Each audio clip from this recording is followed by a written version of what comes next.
Hello viewers, मैं हूं फ़खर सबज़ी और आप देख रहे हैं डिबेट विद फ़खर। आज की डिबेट में बात करेंगे इंडिया, पाकिस्तान और इस रीजन की और इसके साथ-साथ चाइना और अमेरिका के बीच में होने वाली जो हालात की ख़राबी है। नैन्सी पेलोसी ताइवान के विज़िट पे आने वाली और इस सीओ समिट कंप्लीट हुआ है ताशकंद में। क्या हुआ? वहाँ पे जयशंकर साहब हिंदुस्तान को रिप्रेज़ेंट कर रहे थे और बिलावल भुट्टो ज़रदारी साहब पाकिस्तान को रिप्रेज़ेंट कर रहे थे। दोनों में कोई सलाम दुआ नहीं हुई। क्या वजूहात हैं इन सारी चीज़ों के ऊपर बात करते हैं और इसके लिए आज मुझे जॉइन कर रहे हैं defence analyst from India major Gaurav Arya साहब। आप सब जानते हैं उनको। मेजर साहब, thank you very much for your time. Thank you for calling me. बहुत-बहुत धन्यवाद आपका, फ़खर साहब। जी। सब एक तो मतलब इस रीजन में कुछ ना कुछ चलता रहता है। वैसे तो पूरी दुनिया में जब हम इस वक़्त देखते हैं तो हर तरफ कोई अजीब किस्म की अफ़रा-तफ़री मची हुई है। लेकिन हमारा ये रीजन ज़्यादा इस तरह की चीज़ों का सामना कर रहा है। 2 साल पहले आपका मतलब हिंदुस्तान और चाइना का क्लैश हुआ, फिर अफ़गानिस्तान का इश्यू और अभी अमेरिका और यूएस आमने-सामने हैं। सर, क्या देख रहे हैं कि मतलब जिसे कहते हैं कि ये सिर्फ़ एक दूसरे को डरा रहे हैं कि आया ये वाक़ई में एक दूसरे को जो थ्रेट कर रहा है, चाइना कह रहा है कि हम अपना मिलिट्री का इस्तेमाल कर सकते हैं, तो वाक़ई में ऐसा हो सकता है? फ़खर साहब, पहले तो बहुत-बहुत धन्यवाद अपनी शो पे इनवाइट करने के लिए। Thank you. फ़खर साहब, मुझे नहीं लगता कि चाइना अपनी मिलिट्री इस्तेमाल करेगा। चाइना ने कभी करी नहीं है मिलिट्री इस्तेमाल ऐसी चीज़ों में। ओके। पिछले 50 साल में चीन कभी लड़ाई जीता नहीं है और एक बार लड़ा था 1979 में वियतनाम के साथ मार पड़ी थी चीन को। अ, भारत में भी ऐसे लोग हैं, पाकिस्तान में भी ऐसे लोग हैं जो ये समझते हैं कि चाइना एक सुपर पावर है। चाइना एक इकोनॉमिक सुपर पावर ज़रूर है, फ़खर साहब, इसमें हमें शक नहीं होना चाहिए। चाइना मिलिट्री सुपर पावर नहीं है। चाइना के जो ट्रूप्स हैं उनको कॉम्बैट एक्सपीरियंस है नहीं और वो लड़े नहीं हैं। जैसे कि चाइना अ, अमेरिका पलक झपकते ही अपने ट्रूप्स किसी भी बाहर बैरूनी मुल्क में या कहीं पर भी डाल देता है अपने ट्रूप्स। चाइना कभी अपने ट्रूप्स कहीं नहीं डालता क्योंकि चाइना को पता है कि उस तरफ से बुरी खबर आएगी। चाइना हर समय चेकबुक लेकर जाता है और जो मार लगाता है दुश्मनों की चेकबुक से लगाता है। चाइना कभी ट्रूप्स से नहीं करता। अमेरिका का दूसरा है, अमेरिका जब मार लगाता है तो फिर बम गिराता है सीधा। उसका तरीका अलग है, पहली चीज़। दूसरी चीज़ ये है कि फ़खर साहब, ऐसा है कि ये जो हम लोग बात कर रहे हैं अगर कि नैन्सी पेलोसी पहुँच गई हैं ताइवान और जिस तरीके से उन्होंने वहाँ पे चाइना ने बोला कि हम ये सब गीदड़ भभकियाँ हैं। ये गीदड़ भभकी इसलिए है क्योंकि अगर कोई कहे कि मैं पहले लड़ चुका हूँ इसलिए मैं दोबारा लड़ूँगा, मुझे नहीं लगता कि चाइना में देखिए चाइना का एक समझने की बात ज़रूरत है। चाइना को भी, पाकिस्तान को भी और भारत को भी, सब तीनों मुल्कों को।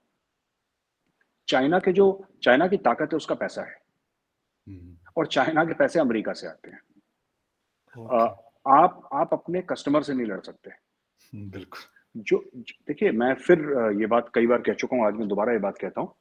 फ़खर साहब, अगर मैं आपसे ये बोलूँ कि आप China is perhaps the first or the second largest manufacturer of motorcycles in the world. जो तादाद है मोटरसाइकिल्स की, लेकिन अगर मैं आपसे सब पूछूँ कि चाइनीज़ चाइनीज़ मोटरसाइकिल का ब्रांड बताइए, आप नहीं बता पाएँगे, आपको मुश्किल होगी बताने में। बिल्कुल सही।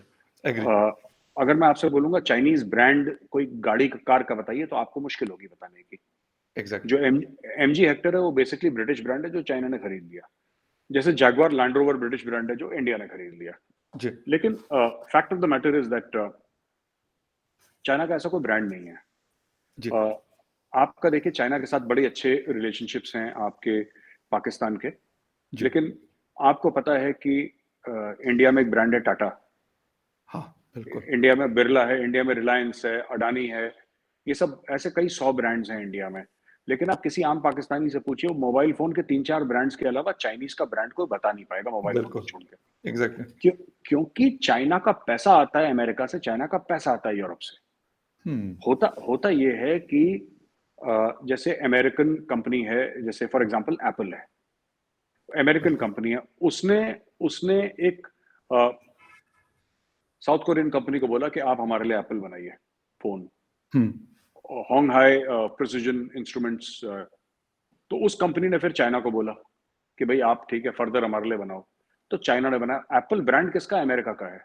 बिल्कुल। अगर कल कल लड़ाई होती है और अमेरिका ये बोलता है कि बॉस अब हमारी लड़ाई हो गई है, एप्पल बनेगा नहीं चाइना में आज के बाद।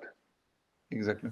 अमेरिका एक ऐसा लॉ पास कर देता है कि कोई भी अमेरिकन कंपनी चाइना को आउटसोर्स कर ही नहीं सकती। टेस्ला, जो दुनिया की सबसे बेहतरीन इलेक्ट्रिकल व्हीकल्स बनाती है, वो चाइना में बनती एग्ज़ैक्टली, हैं। बिल्कुल। टेस्ला नहीं बना पाएगा। नाइकी के शूज़ हैं। ये जो आप और हम जो आम रोज़मर्रे की चीज़ें इस्तेमाल करते हैं, वो कहाँ की वो चाइना में बनी ज़रूर हैं, लेकिन उस वो ब्रांड चाइनीज़ नहीं है। तो एग्ज़ैक्टली, हाँ, और ये सब आपस में दोस्त हैं ये, साउथ कोरिया है। साउथ कोरिया की जो नॉर्थ कोरिया बिल्कुल। के अगेंस्ट सिक्योरिटी की गारंटी है किसकी है? अमेरिका की है। हुँ, ताइवान किसके हुँ, किसके खेमे में है? ताइवान अमेरिका की साइड में है। बिल्कुल, तो एग्ज़ैक्टली। अगर ये कल दुनिया का सबसे बड़ा सेमीकंडक्टर का जो मामला चल रहा है, वो यस, साउथ कोरिया का चल रहा है, वो ताइवान का चल रहा है। अगर आप आज की तारीख में ये बोलेंगे कि साहब ये अ, चाइना अमेरिका से लड़ लेगा, ये हुँ। सिर्फ बोल सकता है चाइना। चाइना लड़ नहीं सकता क्योंकि अमेरिका जिस दिन चाहे उस दिन नल बंद कर देगा। अच्छा, मैं अमेरिका ज जी। जी, मैं साहब एक बड़ी इम्पोर्टेंट बात आपकी बड़ी मतलब मुझे ये वाली बात कि वो नहीं लड़ सकते। सर ये सिर्फ़ ये करना चाहते हैं कि जो अमेरिका ने प्रेशर डाला है पिछले 2-3 सालों में हमने देखा उन्होंने अपनी बहुत सारी पॉलिसीज़ चेंज की है और काफ़ी कोशिश की है कि उनको आइसोलेट किया जाए। मतलब बिल्कुल 100% तो नहीं किया जा सकता लेकिन काफ़ी हद तक देखा गया यूरोपियन कंट्रीज़ ने भी एक टफ टाइम दिया।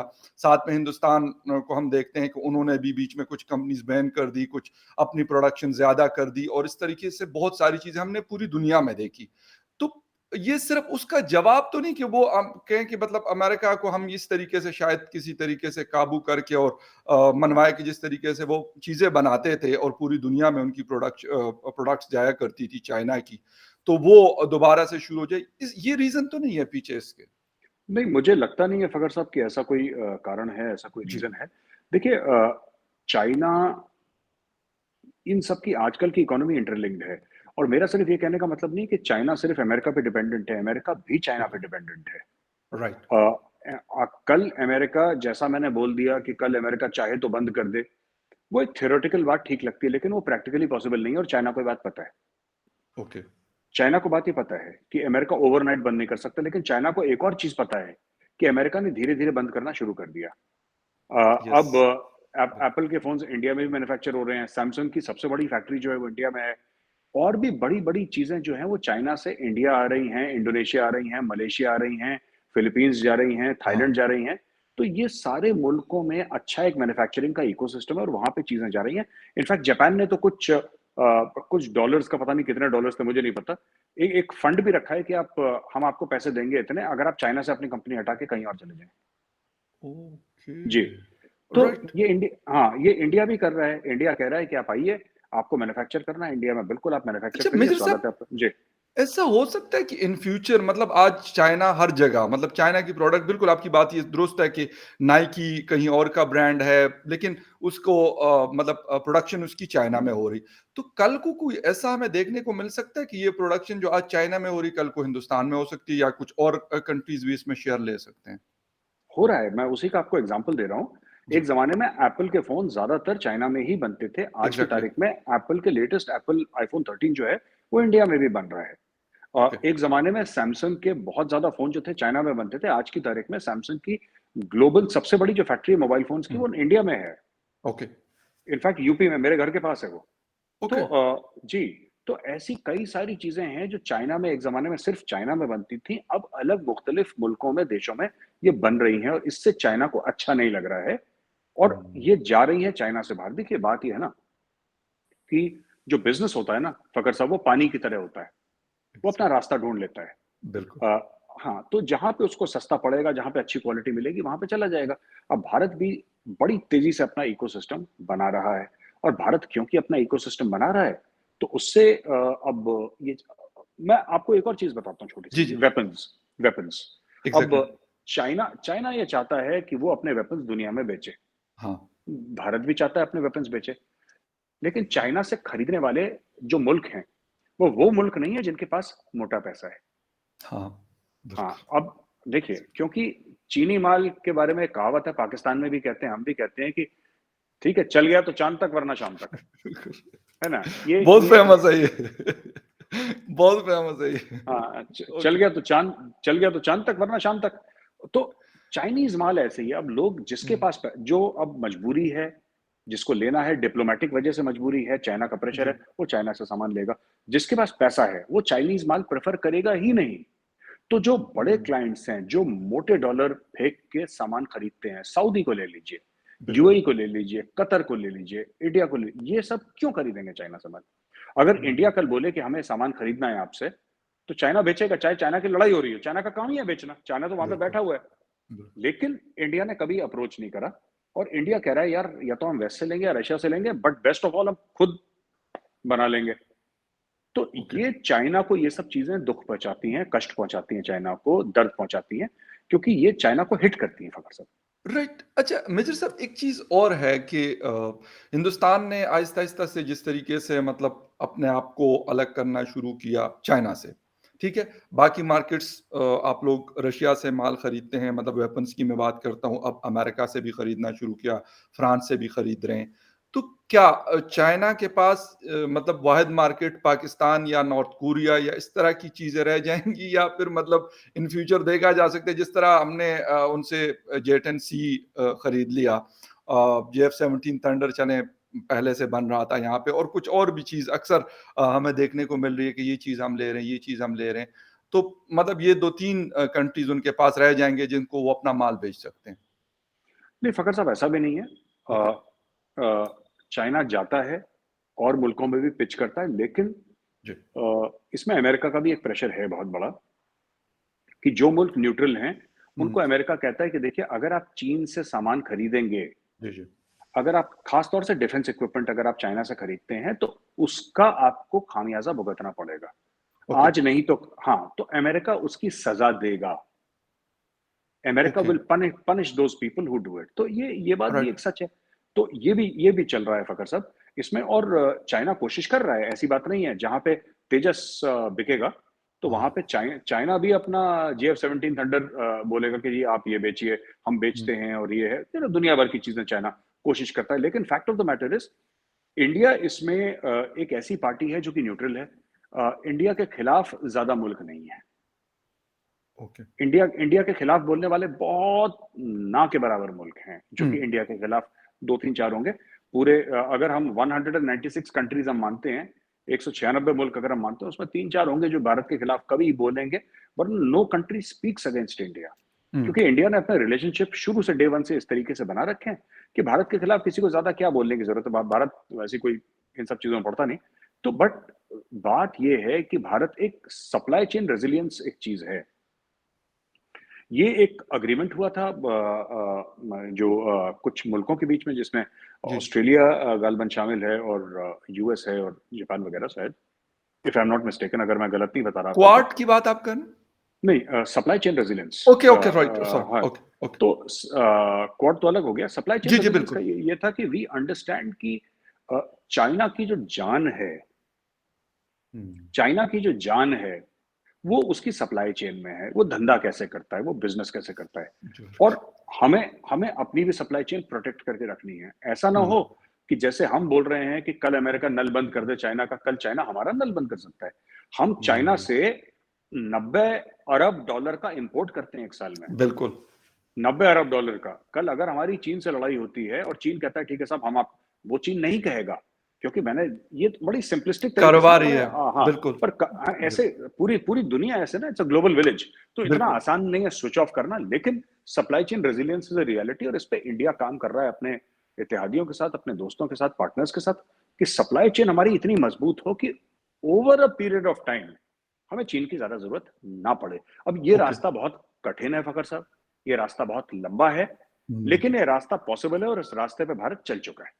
अच्छा एक चीज़ और है कि अगर मतलब ऐसी कोई सिचुएशन क्रिएट होती है जिस तरह आज चले मैं कहता हूँ जी ताइवान पे ये जंग नहीं करते लेकिन हो सकता है कि इन फ्यूचर कोई ऐसा मतलब हो जाए अमेरिका का भी कोई पता नहीं होता वो भी तो लंबी मतलब सोच लेके चलते हैं 20-20 साल आगे 15-15 साल आगे तो जी। सर आप क्योंकि पार्टनर है उनके मतलब स्ट्रेटेजिक पार्टनर है आप यूएस के तो क्या पाकिस्तान ने जिस तरीके से किया था 79 में किया था और फिर 2001 में किया था।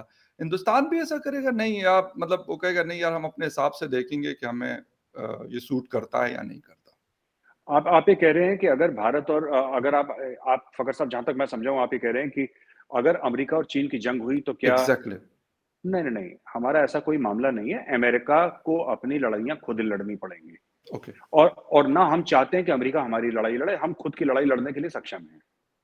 America's problems are America's problems, they are not India's problems and India's problems are India's problems. हुँ, हम इस दुनिया में सब अकेले पैदा हुए हैं और हमें अकेले मरना है। पहली चीज़ ये है। बिल्कुल, ओके, वो इंसानों पर भी फिट बैठती है और हाँ, ठीक है हमारी पार्टनरशिप ज़रूर है। लेकिन हम अमेरिका के लिए किसी और मुल्क पे हम चढ़ दौड़ें, ये भारत कभी नहीं करेगा, ये आप मुझसे आज लिख के ले लें। ऐसा होगा ओके, नहीं, ऐसा होगा नहीं। हमारा ऐसा कोई अलायंस किसी के साथ नहीं है कि हम किसी के साथ हमारा इज़राइल के साथ भी ऐसा अलायंस नहीं है, कि हम किसी ओके, के साथ मिल के चढ़ दौड़ें किसी पे, नहीं। और हमें ऐसा करना भी नहीं क्योंकि अगर हम ऐसा करते हैं, अगर हम किसी के कहने पर हथियार उठाएँगे, हमारे पास हैं हथियार, पर अगर हम बिल्कुल। किसी के कहने पर हथियार उठाते हैं, फिर हमारी क्या इज़्ज़त रह जाएगी? हुँ, हमारी रिस्पेक्ट नहीं रह जाएगी फिर। हम हाँ, जिस दिन चाइना हमारे ऊपर भगवान ना करे ऐसा हो, लेकिन जिस दिन चाइना अटैक करता है, तो हम क्या मदद चाहेंगे अपने पार्टनर्स से? हम हुँ, डिप्लोमैटिक हेल्प चाहेंगे, ओके, हम आर्म्स एंड एम्युनिशन की हेल्प चाहेंगे, हाँ। पर हम कभी ये नहीं चाहेंगे कि हम लाइन ऑफ एक्चुअल कंट्रोल पे आईबॉल टू आईबॉल चाइना के साथ हैं और यहाँ पे अमेरिका हमारे लिए फौजी भेज दे। बिल्कुल नहीं, they are not welcome, American soldiers are not welcome. हमारी ज़मीन पे अमेरिकन सोल्जर्स भी बिल्कुल उनका स्वागत नहीं करा जाएगा। हम अपनी लड़ाई खुद लड़ेंगे, उस लड़ाई का नतीजा जो हो, वो हमारी लड़ाई है, वो हम हुँ, मैनेज करेंगे। वो इंडिया कभी नहीं मानेगा। इस मामले में इंडिया इज़ बिल्कुल। वेरी क्लियर है और ना हम किसी के कहने पे लड़ेंगे, कोई हमें लड़वा सकता है। हमारा जब मन होगा, जब हमारा मफ़ाद होगा, हम तब लड़ेंगे। किसी और के मफ़ाद के लिए हम उसको अपनी जंग नहीं बनाएँगे। ओके, लेकिन जयशंकर साहब का एक इंटरव्यू मैं देख रहा था, वैसे तो है अब पुराना हो गया 2-3 माह पहले उन्होंने किसी यूरोपियन समिट था, तो वहाँ पे उन्होंने बात की थी। तो वहाँ पे उनसे कहा गया कि कल को अगर आपका चाइना के साथ मामला होता है, तो ये कंट्रीज़ आपके साथ होंगी। तो उन्होंने भी यही जवाब दिया था जो आप बोल रहे हैं कि भई हम चाइना के साथ हम देख लेंगे, हो सकता है हमारी कोई मतलब जंग हो भी ना। ठीक है, हमारे मामलात खराब हैं, लेकिन हम उसको ठीक भी कर सकते हैं और अगर खराब होंगे तो हम उसको मैनेज भी कर सकते हैं। आपकी सपोर्ट हमें नहीं चाहिए। तो क्योंकि मतलब वो रशियन ऑयल हुँ। के उस पे कॉन्टेस्ट में उनसे उनसे सवाल किया जा रहा है कि अगर आप उनसे ये खरीदेंगे तो कल को आपका चाइना के साथ होगा तो फिर आपके मदद के लिए कोई आएगा नहीं, आप अकेले खड़े होंगे। नहीं, देखिए फ़खर साहब ऐसा है ना कि मैं आपको बताता हूँ कि मैं थोड़ा-सा आपको एक कॉन्टेक्स्ट में समझाने की जी, कोशिश जी, करता प्लीज़, हूँ, क्या आपके प्लीज़। आपके व्यूअर्स भी समझ लें फ़खर साहब। ऐसा है कि भारत बन मैं देखिए इसमें कोई ढकी-छुपी बात नहीं है। भारत एक ग्लोबल सुपर पावर बनना चाहता है। ये रास्ता बहुत लंबा है, ये रास्ता बहुत कठिन है और मैं हुँ, ये नहीं कह रहा कि भारत अगले साल बन जाएगा, ऐसा नहीं होने वाला है। ओके, ये बहुत मुश्किल रास्ता है, लेकिन इसके लिए कुछ इम्तिहान देने पड़ते हैं। ओके, इसके इसके लिए नंगे पैर आग पे चलना पड़ता है ज़बरदस्त। और वो कैसी आग है, वो जलते हुए शोले कौन से हैं और जलता हुआ कोयला कौन-सा है जिसके ऊपर आपको नंगे पैर चलना है। वो ये है कि जब आपके ऊपर विपदा आए, आपके ऊपर कष्ट आए, परेशानियाँ आएँ आपके ऊपर, हुँ, तब आप ऐसे नहीं कि किसी के पास भाग के चले जाएँ, बोले बॉस मेरी मदद करो, नहीं। फिर आपकी इज़्ज़त जी, नहीं होगी। ऐसा होगा कि जंग में आपका खून बहेगा, क्योंकि जंग में खून बहता है। जंग ओके, में लाशें लाशें गिरती हैं, हमारी गिरें, दुश्मन की गिरें। वो होता है, ये जंग का उसूल है, बिल्कुल। राइट? हो सकता है कभी दुश्मन हमारे इलाके में घुस जाए, कभी ये हो सकता है कि हम दुश्मन के इलाके में घुस जाएँ। ये दोनों चीज़ें जंग में पॉसिबल हैं। ओके, लेकिन अगर भारत सुपर पावर बनना चाहता है, तो भारत को अपनी लड़ाई खुद लड़नी पड़ेगी। वो लड़ाई कितनी भी मुश्किल हो सकता है कि हमारे चेहरे से खून बहे, हमारे नाक से खून हुँ, बहे, हमें इसका दुःख, हमें इसका खामियाज़ा झेलना पड़े, हमें भुगतना पड़े और ये होगा और हम इसके लिए तैयार हैं क्योंकि ये रास्ता हमने खुद के लिए चुना है। ये रास्ता अमेरिका या रशिया या चाइना ने हमारे लिए नहीं चुना, ये भारतीयों ने भारत के लिए रास्ता चुना और हम जानते हैं कि इस रास्ते में काँटे हैं एंड वी हुँ, अंडरस्टैंड जैसे जयशंकर जी, साहब ने क्या बोला, देखिए, अगर कोई चीज़ होती है तो लोग हमारी मदद नहीं करेंगे। यही बोला ना जयशंकर बिल्कुल, साहब को कि जी, साहब आपकी लोग मदद नहीं करेंगे। बिल्कुल। हमने कभी माँगी भी नहीं मदद और हमें हुँ, चाहिए भी नहीं। हम देख लेंगे अपना मामला। हम इतने सक्षम हैं, हम इतने ताकतवर हैं कि अपने मसले हम खुद सॉल्व कर लें। देखिए दूसरे के मसले में हम पड़ते नहीं।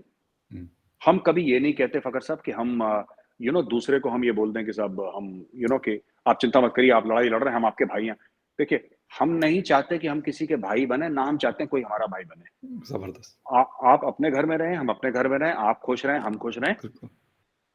हाँ, हम जो डिप्लोमैटिकली या फाइनेंशियली किसी की हेल्प करनी होगी वो हम करेंगे। लेकिन जैसे अभी बीच में बड़ा अफ़वाहें चल रही थी कि क्या इंडिया श्रीलंका जाएगा, फ़ौजें भेजेगा श्रीलंका, ठीक है? 87 में भी ग़ालिबन ऐसा हुआ था, उनको भेजी गई थी फ़ोर्सेस। जी, जी, जी। जी, जी। 87 में एक वो अकॉर्ड था, ओके, जिसके तहत ऑपरेशन पवन लॉन्च करा था। राइट। हम लोग उसको ऑपरेशन पवन बोलते हैं। पवन का मतलब है हवा।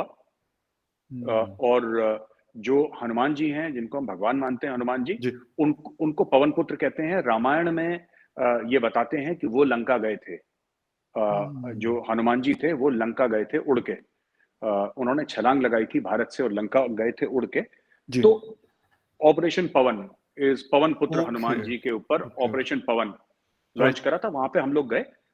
उस समय हमें ठीक लग रहा था, इसलिए हमने करा।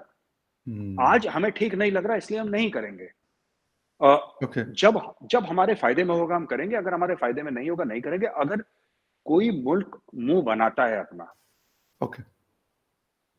तो उसकी हुँ। मर्ज़ी है, बना ले मुँह। एग्ज़ैक्टली, अच्छा मिर्ज़ा साहब एक चीज़ मतलब अभी एससीओ समिट आज ही ख़त्म हुई है ताशकंद में, अभी जी, सितंबर में बिल्कुल, जी, मेरे बिल्कुल। ख़्याल एक और वो होना है जिस पे प्राइम मिनिस्टर लेवल के लोग जाएँगे, आप लोगों के मोदी जी जाएँगे और अगर हमारे शहबाज़ शरीफ़ साहब रहेंगे तो यकीनन वो जाएँगे वहाँ पे। लेकिन जो अभी हमने देखा पहले ख़बरें ये आ रही थी कि शायद हाथ मिला लेंगे दोनों जो आप लोगों के फ़ॉरेन मिनिस्टर जयशंकर साहब और पाकिस्तान के बिलावल भुट्टो साहब यंग हमारे फ़ॉरेन मिनिस्टर हैं। लेकिन दोनों साथ बैठे हुए और मतलब दोनों यूँ स्ट्रेट फेस के साथ मतलब बैठे हुए हैं कि जैसे लेफ्ट राइट कोई नहीं बैठा हुआ। ये क्या वजह क्या है? मतलब हमारे बीच में बिल्कुल यानी मतलब इस लेवल पे हम पहुँचे हैं कि हाथ मिलाना भी गवारा नहीं है। मैं ये नहीं कहता कि ये हिंदुस्तान ने किया या पाकिस्तान ने किया। उस सेंस में नहीं, मैं एक मतलब एक 2 पड़ोसियों के उसमें कहता हूँ और एक साथ बैठे हुए हैं। फ़खर साहब, ऐसा है कि चीज़ें बहुत ख़राब हो गई हैं और जिनको भी ऐसी उम्मीद थी कि हाथ मिलाएँगे, मैं तो डे 1 से कह रहा हूँ कि ऐसा कुछ नहीं होने वाला। हुँ, ये ये कुछ रोमांटिक्स हैं, पाकिस्तान में और भारत में भी हैं। ओके। ये कुछ रोमांटिक्स हैं कि किसी भी कीमत पे अमन होना चाहिए, अमन की आशा, ये हुँ, हमारे यहाँ भी है, आपके यहाँ भी है, ठीक है? और ये बिल्कुल सही। रोमांटिक्स चाहते हैं कि ये नहीं चाहते कि दोनों हाथ मिलाएँ, कह रहे सीधा गले ही मिल रहे हैं ये लोग बस वहाँ पे ना बस। और वहाँ पे फिर बोले चलो भाई साथ में खाना खाते हैं ये सब। तो वो होगा नहीं फ़खर साहब, वो जी, होगा नहीं और मुझे नहीं लगता कि नियर फ्यूचर में ऐसा कुछ होने वाला है। ओके, जहाँ तक मेरी इत्तला है ट्रैक 2 लेवल पे बातें चल रही हैं, जहाँ तक मुझे पता है। ओके, पर ट्रैक 2 लेवल पे तो बातें काफ़ी सालों से चल रही हैं, आज की बात नहीं है। ओके। लेकिन ऐसा ऐसा कोई प्रोग्राम नहीं है कि ये लोग ऑफ़िशियली बात करें और फॉरेन मिनिस्टर्स बात करें। आप लोगों ने क्या करा था ना, आप लोगों ने ये मुझे कहना नहीं चाहिए, पाकिस्तान का अंदरूनी मामला है, मेरा जी, हक जी। नहीं बनता कुछ बोलने का। लेकिन जो हिना रवानी खान साहिबा थी ना, आप उनको बनाते foreign minister. Okay. She she knows something about diplomacy. ये उनको पता है डिप्लोमेसी, वो बिल्कुल अनजान नहीं है, उनको नॉलेज है। हुँ, हुँ, हुँ, वो हुँ। भारत भारत आ चुकी हैं, भारत के बिल्कुल, सिस्टम्स कैसे काम करते हैं उनको पता है और उनकी जान-पहचान के लोग भारत में। बिलावल साहब अभी with all due respect to him elected exactly. Representative हैं, तो हम तो ये गलत उनको नहीं बोल रहा मैं। बिल्कुल, लेकिन लेकिन बिलावल साहब अभी बहुत छोटे हैं। बिल्कुल। He is very young. Exactly. Jaishankar साहब ने जब डिप्लोमेसी शुरू करी थी, तब बिलावल साहब पता नहीं पैदा हुए थे, नहीं हुए थे, पैदा मुझे नहीं हुए पता। नहीं होंगे। मुझे I am not sure. But अगर कोई ये बोले कि साहब आप जयशंकर साहब जैसे मजे हुए डिप्लोमैट और मजे हुए फॉरेन मिनिस्टर से वो आके बात करेंगे, तो अच्छा हुआ बात नहीं हुई, क्योंकि अगर बात होती तो पाकिस्तान का नुकसान ही होना था इसमें। क्योंकि अच्छा। देखिए ना, बात ये होती है कि ये जैसे पतंग के पेंच लड़ाते हैं ना साहब, हुँ, हुँ, हुँ। या फिर पतंग जैसे उड़ती है, जी, तो जी, पतंग बिल्कुल, के बसंत में पतंग उड़ाते हैं। बिल्कुल। तो उसके पेंच लड़ाते हैं, या फिर शतरंज की चाल होती है, इसमें खिलाड़ी चाहिए खेलने वाला। जयशंकर साहब बहुत पुराने खिलाड़ी हैं सब। हुँ, बहुत उनका दिहाइयों का एक्सपीरियंस है हुँ। और मतलब कि वो बड़े मजे हुए खिलाड़ी हैं और you know he is a very respected, globally respected no diplomat, doubt about it बिल्कुल, है ना? पाकिस्तान में हाँ, लोग मेजर साहब मतलब ये नहीं कि वो आप मेरे सामने बैठे हुए हैं, मैंने बहुत सारे लोगों से मतलब पाकिस्तानियों के साथ बैठ के उनकी बड़ी तारीफ़ करते हैं। मतलब ये अलग है कि जी, कहते हैं कि दुश्मन देश के जो है वो जी, फॉरेन जी, मिनिस्टर है बट नहीं, मतलब he is a very intelligent person, no doubt तो अबाउट इट। तो मुझे ऐसा लगता है कि ये अच्छा ही हुआ एक सेंस में कि उनकी बातचीत नहीं हुई, क्योंकि देखिए बातचीत फिर वो हीरा हिना रमानी खान साहिबा होती तो कुछ बात कर भी लेती। अच्छा, सँभाल वो लेती चीज़ों को। हाँ, अगर अगर देखिए जयशंकर साहब को इस चीज़ में हराना तो बहुत ही मुश्किल है बिकॉज़ दुनिया मानती है उनका लोहा, लेकिन हिना रबानी खान साहिबा कुछ सँभाल लेती। बिलावल अभी बहुत छोटे हैं। उनका देखो हुँ। मैं आपको देखिए मैं I don't mean any disrespect he is the no, no, ये बिल्कुल है सही ना, है। ये आपके बट बिलावल साहब ने कभी लाइफ़ में कुछ नौकरी नहीं करी एक भी दिन।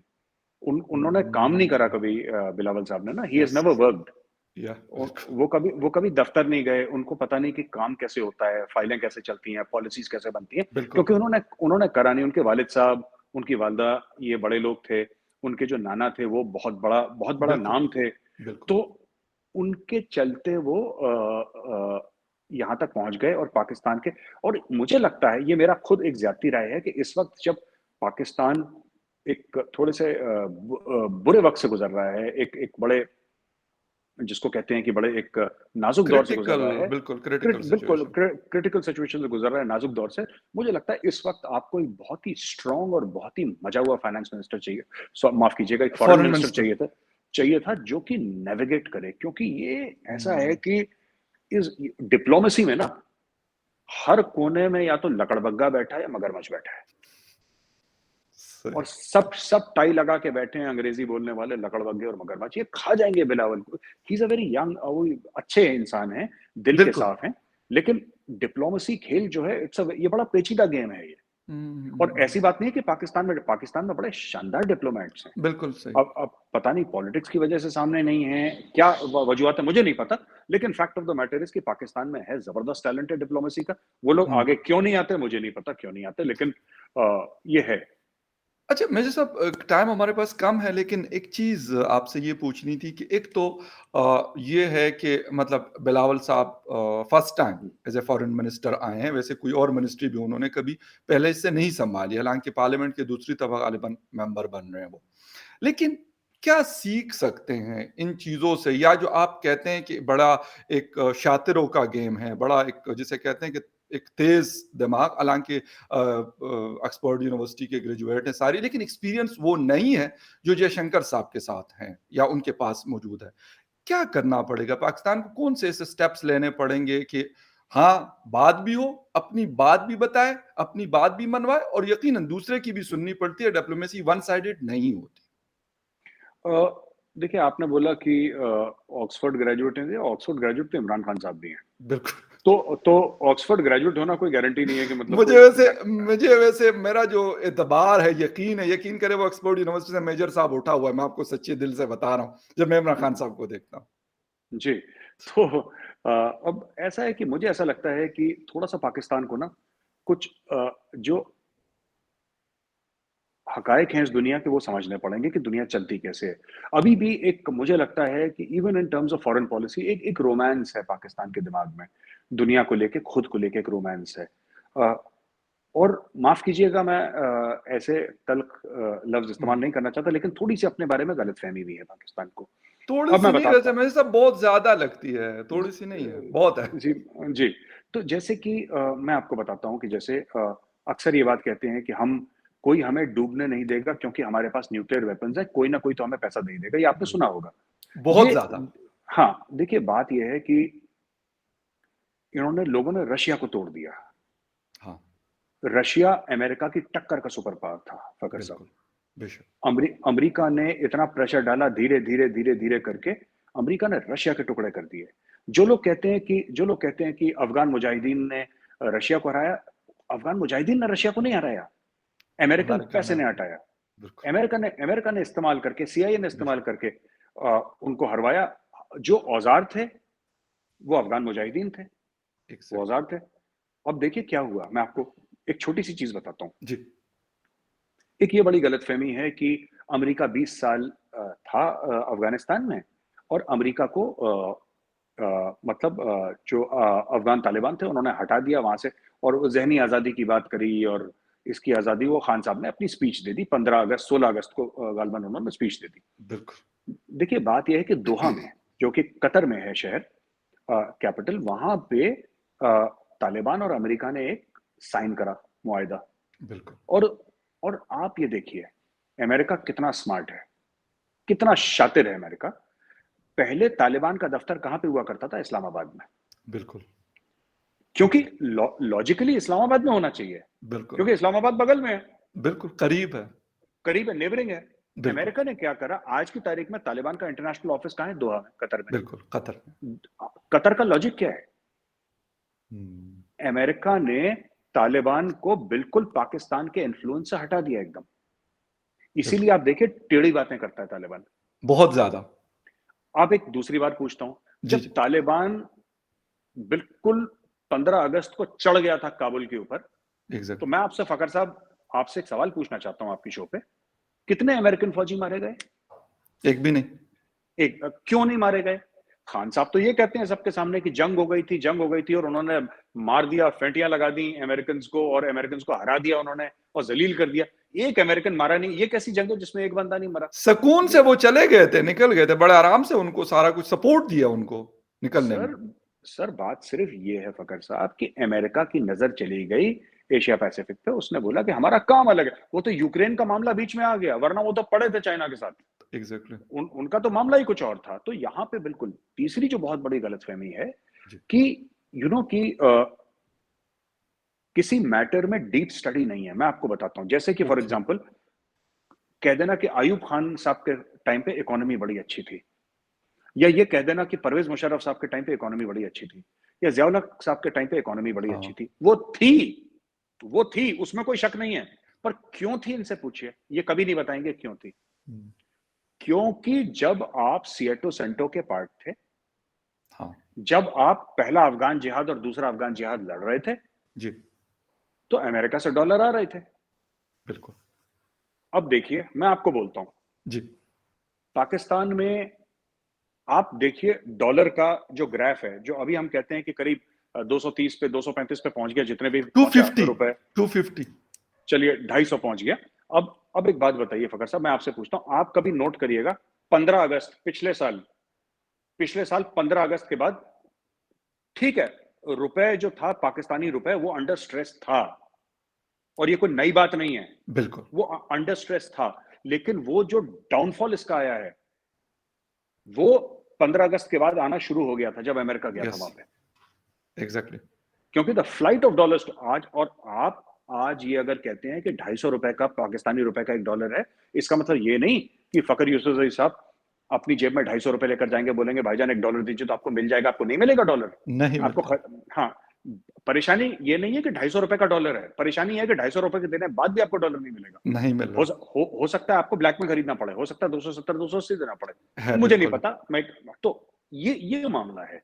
तो ये सब चीज़ें हैं, मुझे लगता है कि डिप्लोमैटिकली थोड़ा-सा पाकिस्तान को रियल टाइम में सोचना पड़ेगा, रियल पॉलिटिक्स के बारे में सोचना पड़ेगा, ये समझना पड़ेगा कि दुनिया कैसी चलती है। फ़खर साहब, I don't want to sound philosophical, कोई फ़लसफ़े वाली बात नहीं करना चाहता, लेकिन ये बड़ी बड़ी ज़ालिम दुनिया है। हाँ, और इसके बारे में किसी को, ना मुझे ना आपको, किसी को भी इसके बारे में कोई भी 1 रुपए की गलतफ़हमी ना हो कि ये हमारा दोस्त है, ये हमारा भाई है, ये हमारा मुस्लिम बिरादर मुल्क है, ये चीन हमारा भाई है, शहद से मीठी, कोई भाई किसी का नहीं है।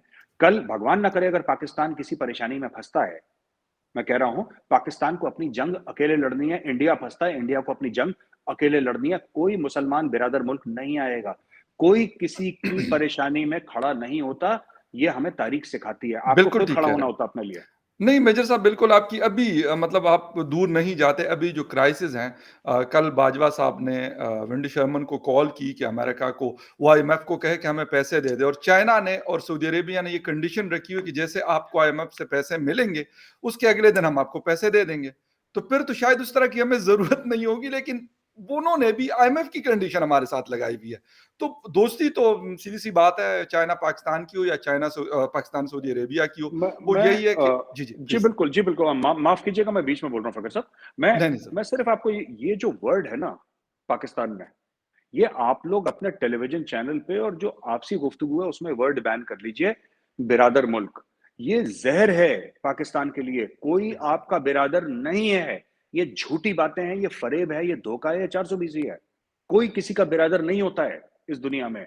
यहाँ पे सगे भाई प्रॉपर्टी के लिए एक-दूसरे का गला काट देते हैं। है बिल्कुल।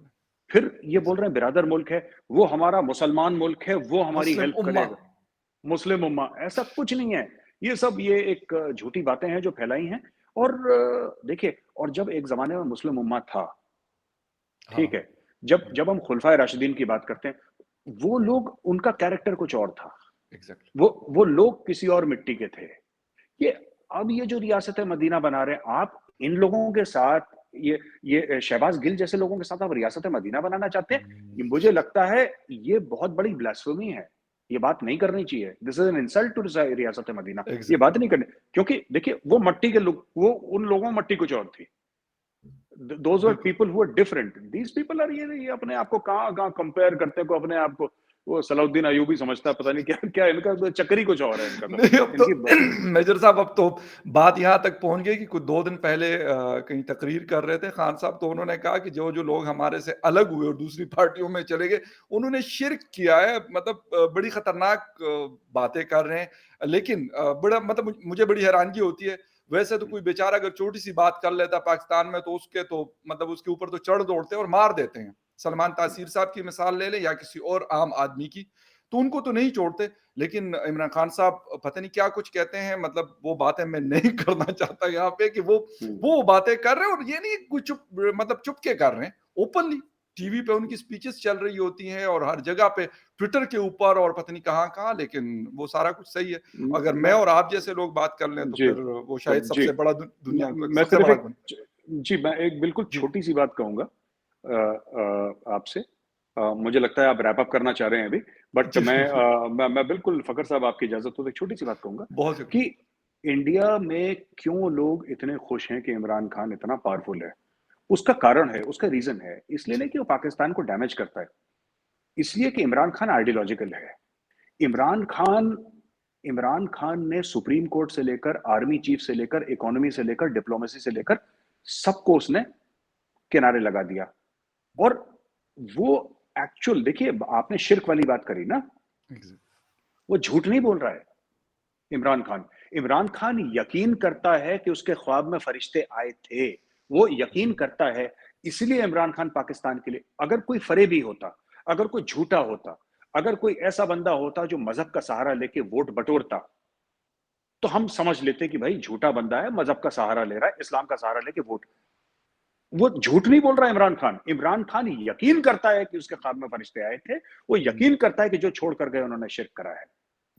वो इस that is why he is dangerous because he is a true ideological believer इसलिए वो खतरनाक हुँ, है इमरान खान बिल्कुल। और हमारे लिए अच्छा है।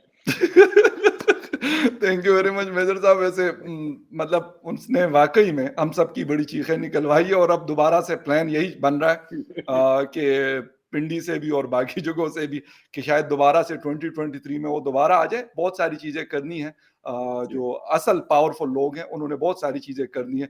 बहुत सारी चीज़ों को रिवर्स करना है। कॉन्स्टिट्यूशन पहले ही डेमोक्रेसी बहुत लूड़ी-लंगड़ी हम कहते हैं उसको, बहुत कमज़ोर है। लेकिन ख़ैर एनीवे बहुत शुक्रिया, आज आपके साथ काफ़ी लंबा शो हमने किया है। Thank you thank very much for your time and thank you very much viewers for watching debate with Fakhar Yousafzai. किसी और डिबेट में आपसे फिर मिलेंगे, तब तक के लिए टेक केयर एंड बाय।